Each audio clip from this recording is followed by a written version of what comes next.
부처님 전생이야기 본생경 제57회. 오늘은 본생경 2권 37가지 이야기 중에서 31번째 거만한 하인에 대해 소개해 드리겠습니다.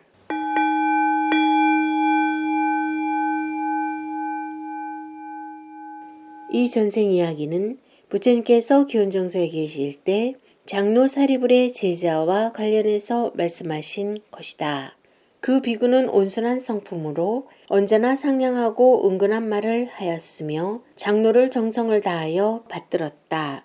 어느 날 장로 사리불은 부처님께 작별을 고하고 다른 지방으로 떠났다. 그런데 그 비구는 그곳에 도착하자 갑자기 거만해져서 장로의 말을 전혀 따르지 않았다. 장로가 하지 말라는 일도 일부러 더 하였고 번번이 반발하였다. 장로 사리불은 그런 비구의 태도를 이해할 수 없었다. 우여곡절 끝에 그들은 그곳에서 탁발을 모두 마친 뒤에 다시 기원정사로 돌아왔다. 그런데 기원정사로 돌아오자마자 그 비구는 언제 그랬냐는 듯이 예전의 상냥한 태도로 장로 사리불에게 봉사하였다. 그러자 장로는 이 일을 부처님께 아뢰었다. 세존이시여, 저의 한 제자는 어떤 곳에서는 마치 백금을 주고 산 하인과도 같이 공손하고 상냥하지만 어떤 곳에서는 거만하기 이를 데 없는 사람으로 변해버리고 맙니다. 부처님께서 사리불에게 말씀하셨다.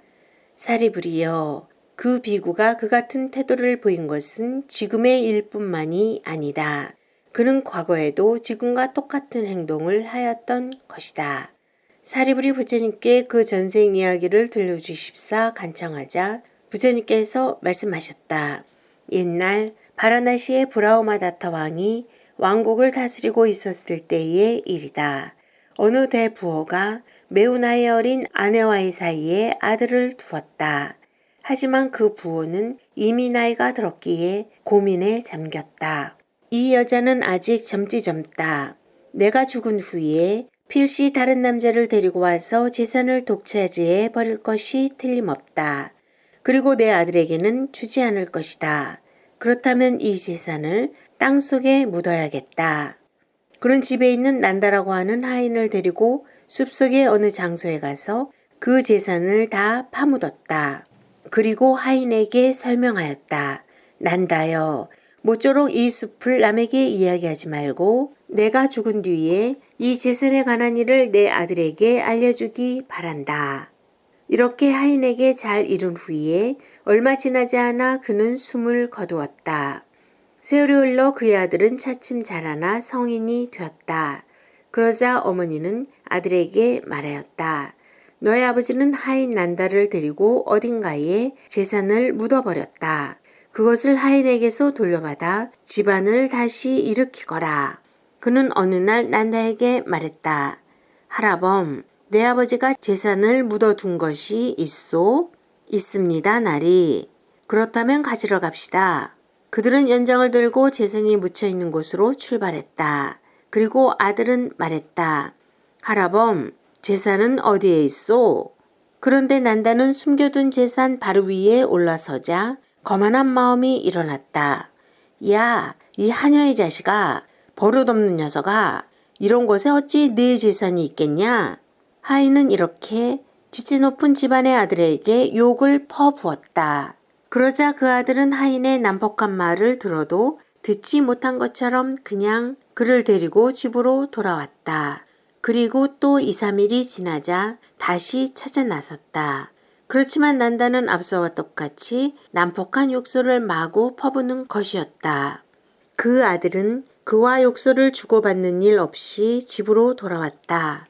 그러자 그 지체 높은 집안의 아들은 이 하인은 지금부터 재산에 관해 이야기해 주겠다고 말해서 찾아가 보면 욕설만을 퍼부었다. 그 이유를 알지 못하겠구나. 하지만 내 아버지의 부유한 친구가 아직 살아계시다. 그분에게 여쭈면 될 것이다. 라고 생각하고 아버지의 친구였던 부호의 집으로 가서 지금까지 있었던 일을 전부 말씀드리며 방법을 물었다. 그러자 부호는 넌지시 일러주었다. 아들이여, 난다가 멈춰서서 그대를 욕하는 그 장소야말로 틀림없이 그대의 아버지가 소유하고 있던 재산을 묻어둔 장소일 것이다. 그렇다면 오늘 밤 난다가 그대를 욕한다면 바로 그때 자, 난다여, 뭘 그리 욕하는가? 하고 말하면서 그를 잡아 끌고 괭이로 그곳을 파헤쳐 보아라. 그리고 집안의 재산을 찾아내거든 하인에게 끌어내게 해서 집으로 가지고 가라. 그리고 이어서 다음과 같은 개송을 노래하였다. 여기에 황금산이 있고 황금둘레가 있다고 생각된다. 집에서 태어난 하인 난다가 멈춰서서 큰 소리를 지르는 장소이니까. 지세 높은 집안의 아들은 부호에게 예를 올리고 집으로 돌아왔다. 그리고 난다를 데리고 재산이 숨겨져 있는 곳으로 가서 가르쳐 준 대로 그 재산을 가지고 돌아왔다.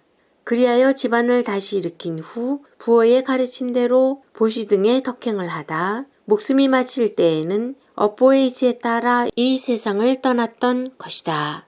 부처님께서 이렇게 전생 이야기를 들려주신 뒤에 덧붙여 말씀하셨다. 그때 난다는 지금의 사리불 장로의 제자였다. 그리고 지혜롭던 부호는 바로 나였다.